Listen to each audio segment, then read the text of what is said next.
Once again, the former president had a Republican entourage with him in court today, including more vice presidential hopefuls, and this time Speaker of the House, second in line to the presidency, Speaker Johnson, used the opportunity to take shots at today's star witness, something the former president is barred from actually, of course, doing. This is a man who is clearly on a mission for personal revenge, and who is widely known as a witness who has trouble with the truth. He is someone who has a history of perjury and is well known for it. No one should believe a word he says today. Speaker Johnson also professed the innocence of the former president and called the trial a sham. His appearance led former Congresswoman, January 6th Committee Vice Chair Liz Cheney to write this on X. I'm surprised that Speaker Johnson wants to be in the I cheated on my wife with a porn star club. I guess he's not that concerned with teaching morality to our young people after all. And right here in New York, the big fundraiser headlined by the former president, co-hosted by the parents of Jared Kushner. Attendees include more contenders for Trump's VP pick, including Senators Marco Rubio and Tim Scott and South Dakota Governor Kristi Noem. Joining us to discuss is CNN senior political commentator David Axelrod. She did not bring the dog. Yes, lock up your dog. She's in town. The dog's somewhere with us. Well, yeah. What a bizarro. I mean, this really reflects how strange this campaign is. I mean, it used to be that vice presidential candidates would go, to party dinners and they do television interviews and so on to sort of audition for the vice presidency. Now they show up in court in support of their candidate who is on trial for what he's on trial for, and they're basically carrying his words out to the world. But I'm relieved that Speaker Johnson is offended by people who don't always tell the truth.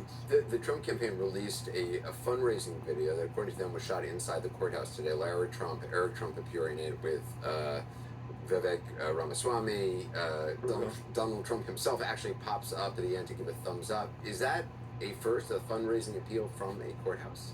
I would think so, but I don't have anything to compare it to because we've never had a president who's been on trial in the middle of a campaign either. But listen, it does speak to the place that Donald Trump is in right now in terms of the Republican Party. He is a force.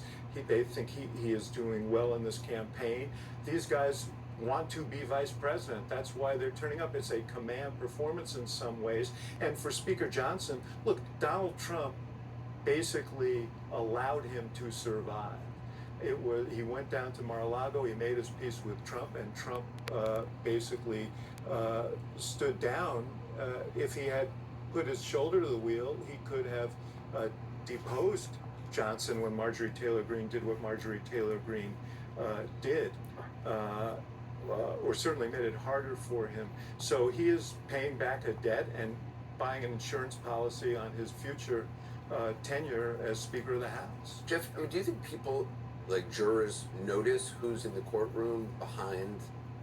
I'm going to speak as a Manhattan resident. I don't think a lot of Manhattan residents know who Mike Johnson is or what he looks like. So I don't think that is... Also, he wasn't actually in the courthouse today. He I'll wasn't just note that. He just made it sound like he was coming. Or Vance, or to be honest, no. I don't think they noticed. Now, this all made me think of, the way the Kardashian name became famous was because Robert Kardashian, who was technically a lawyer but not really a lawyer, was part of O.J. Simpson's entourage during his trial, and that's how that name became famous.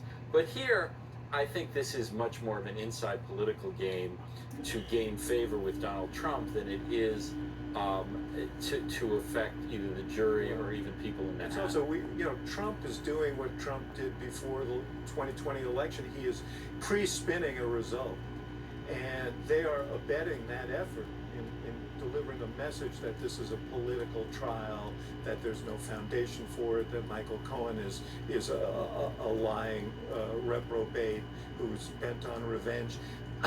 This is all part of what Trump does so well, which is to kind of set the terms of the debate. So if things go badly, he can say, well, we all know what this is about. They're now a party to it. Kate, you spoke to Doug Burgum about the trial. He was there. Let's just play it.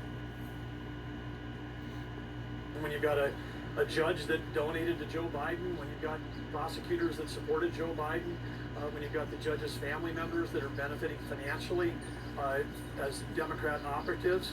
And then when you've got, as you just said on the lead-in, this whole trial, rests on the credibility of someone who spent 3 hours this morning describing in great detail how he lied to a grand jury, how he lied to a Congress, and how he lied in court cases. And so this is it's just a tough thing. I mean, prosecution's got a tough job to try to build their case on someone who's a serial perjurer. The one thing that sitting there listening to Michael Cohen testify, which is, of course, who you're referring to, I mean, Donald Trump hired Michael Cohen. So for everything that you just said, I mean, that is the person that Donald Trump chose to be his personal attorney. Well, I think, yes, that's true that he did hire him, but I think that with the cross-examination, you're going to come out, you heard a glimpse of it this morning, that Michael Cohen leveraged the title that he had. He wasn't even doing work for President Trump, and he was signing up clients left and right at $4 million in revenue, leveraged that. It's actually interesting saying he wasn't even working for Donald Trump. That's part of the prosecution's evidence in the case. I don't think they're going to be calling him Doug Burgum as a witness, but I mean, it just shows that, if you don't know the facts of the case, maybe you shouldn't talk so much. You better be careful, they're going to take that red tie back. But also, what's so interesting about this, I mean, this is also clearly a tryout for people who either want to be vice president, people like Doug Burgum, or want to be in the cabinet, or are hoping Donald Trump will help them with their political fortunes. It wasn't that long ago when Doug Burgum was challenging Donald Trump for the Republican nomination. He was asked if he'd ever do business with Donald Trump, and he said no, and he said that the reason that was is because he just believes it's important that you're judged by the company you keep. Now that he is seeking to be Donald Trump's vice president, he is obviously out there arguing on his behalf. The other thing that I've also found interesting that we've heard from Doug Burgum and J.D. Vance, who seem to be out VPing each other here, is they both criticize the judge's daughter. That is exactly what Donald Trump was doing when they expanded the gag order to prevent him from doing it. I asked Doug Burgum if Donald Trump instructed him to do so, which would violate the gag order. He said no, that he was just here as a volunteer. I'm sorry to keep harping on this, but we just showed another photo, a little wider shot of the one we just showed before. The fourth guy popped up in a red tie. I mean, it's Corey Mills of Florida, Byron Donalds, Vivek Ramaswamy, obviously, is no they're Burgum. spreading. There are notes written on the back of those ties. Yeah. Can I stand Yeah, quickly? please. You've obviously had a lot of experience advising Democratic candidates for president. If you were advising the Democratic nominee right now, would you tell him to go harder on Donald Trump's pending legal troubles? Put aside this hush money case, I know it has limited appeal, but how about the January 6th indictment, the classified documents? Do you think Joe Biden should be doing more and more aggressively on that?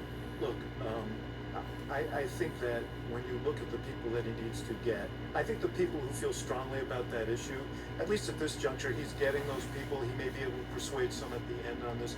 The people he really needs to get, and the people who are hanging back and aren't as engaged, they're very much motivated by things like economic issues.